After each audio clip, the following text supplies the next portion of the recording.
Évangile de Jésus-Christ selon saint Matthieu. Chapitre 12. En ce temps-là, un jour de sabbat, Jésus vint à passer à travers les champs de blé. Ses disciples eurent faim, et ils se mirent à arracher des épis et à les manger.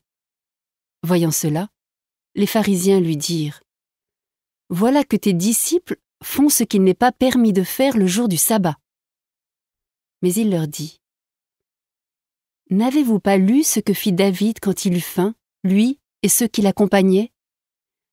Il entra dans la maison de Dieu, et ils mangèrent les pains de l'offrande. Or ni lui, ni les autres n'avaient le droit d'en manger, mais seulement les prêtres. Ou bien encore n'avez-vous pas lu dans la loi que le jour du sabbat, les prêtres dans le temple manquent au repos du sabbat sans commettre de faute ?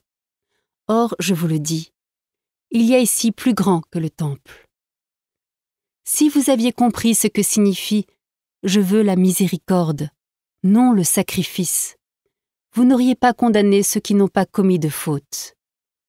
En effet, le Fils de l'homme est maître du sabbat.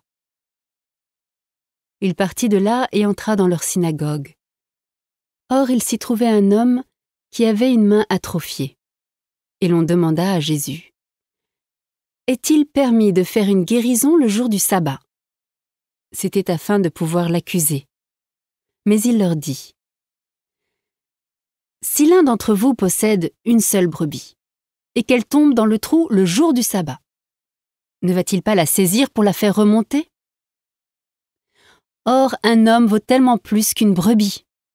Il est donc permis de faire le bien le jour du sabbat. » Alors Jésus dit à l'homme : « Étends la main. » L'homme l'étendit, et il redevint normal et saine comme l'autre. Une fois sortis, les pharisiens se réunirent en conseil contre Jésus pour voir comment le faire périr.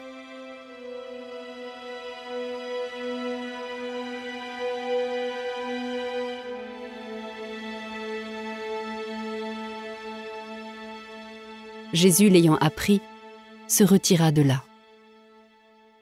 Beaucoup de gens le suivirent, et il les guérit tous. Mais il leur défendit vivement de parler de lui. Ainsi devait s'accomplir la parole prononcée par le prophète Isaïe : « Voici mon serviteur que j'ai choisi, mon bien-aimé en qui je trouve mon bonheur. Je ferai reposer sur lui mon esprit, aux nations il fera connaître le jugement. Il ne cherchera pas querelle, il ne criera pas, on n'entendra pas sa voix sur les places publiques. Il n'écrasera pas le roseau froissé, il n'éteindra pas la mèche qui faiblit jusqu'à ce qu'il ait fait triompher le jugement. Les nations mettront en son nom leur espérance. »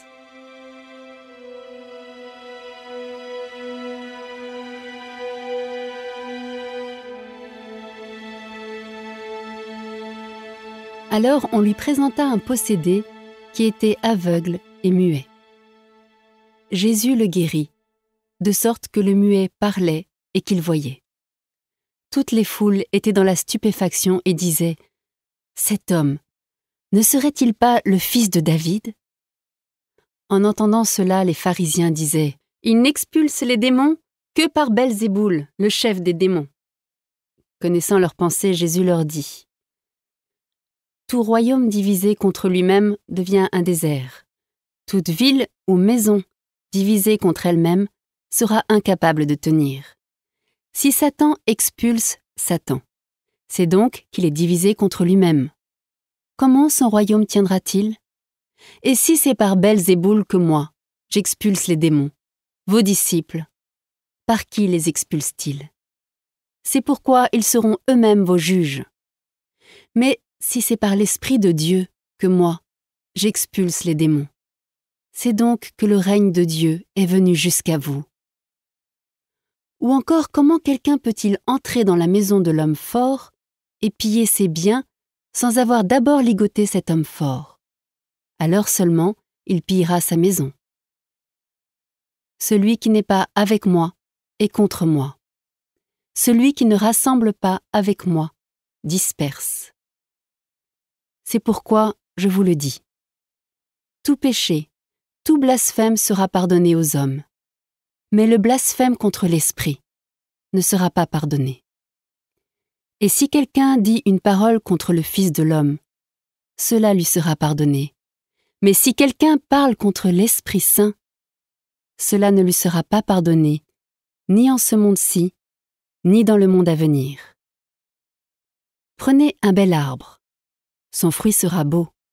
Prenez un arbre qui pourrit, son fruit sera pourri, car c'est à son fruit qu'on reconnaît l'arbre. Engeance de vipères, comment pouvez-vous dire des paroles bonnes, vous qui êtes mauvais? Car ce que dit la bouche, c'est ce qui déborde du cœur. L'homme bon, de son trésor qui est bon, tire de bonnes choses. L'homme mauvais, de son trésor qui est mauvais, tire de mauvaises choses. Je vous le dis, toute parole creuse que prononceront les hommes, ils devront en rendre compte au jour du jugement. D'après tes paroles, en effet, tu seras reconnu juste. D'après tes paroles, tu seras condamné.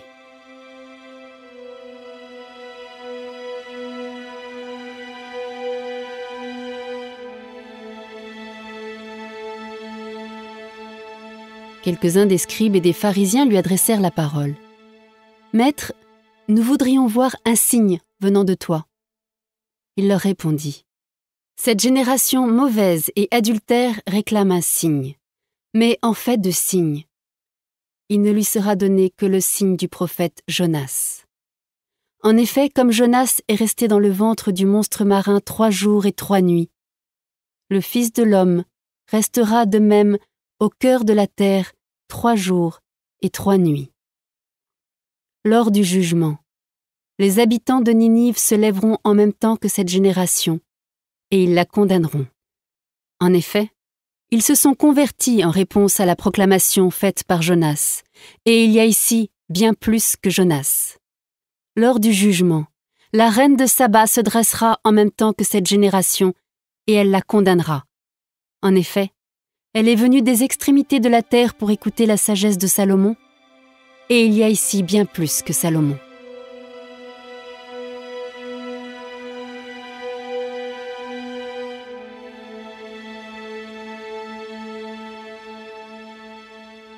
Quand l'esprit impur est sorti de l'homme, il parcourt des lieux arides en cherchant où se reposer, et il ne trouve pas. Alors il se dit « Je vais retourner dans ma maison d'où je suis sorti. » En arrivant, il la trouve inoccupée, balayée et bien rangée. Alors il s'en va. Il prend avec lui 7 autres esprits encore plus mauvais que lui. Ils y entrent et s'y installent. Ainsi, l'état de cet homme-là est pire à la fin qu'au début. Voilà ce qui arrivera à cette génération mauvaise.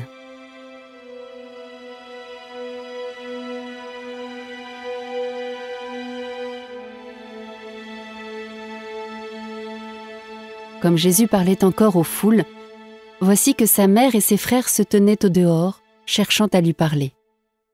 Quelqu'un lui dit « Ta mère et tes frères sont là, dehors, qui cherchent à te parler. » Jésus lui répondit « Qui est ma mère? Et qui sont mes frères ?» Puis, étendant la main vers ses disciples, il dit « Voici ma mère et mes frères. Car celui qui fait la volonté de mon Père qui est aux cieux, celui-là est pour moi un frère, une sœur, une mère. »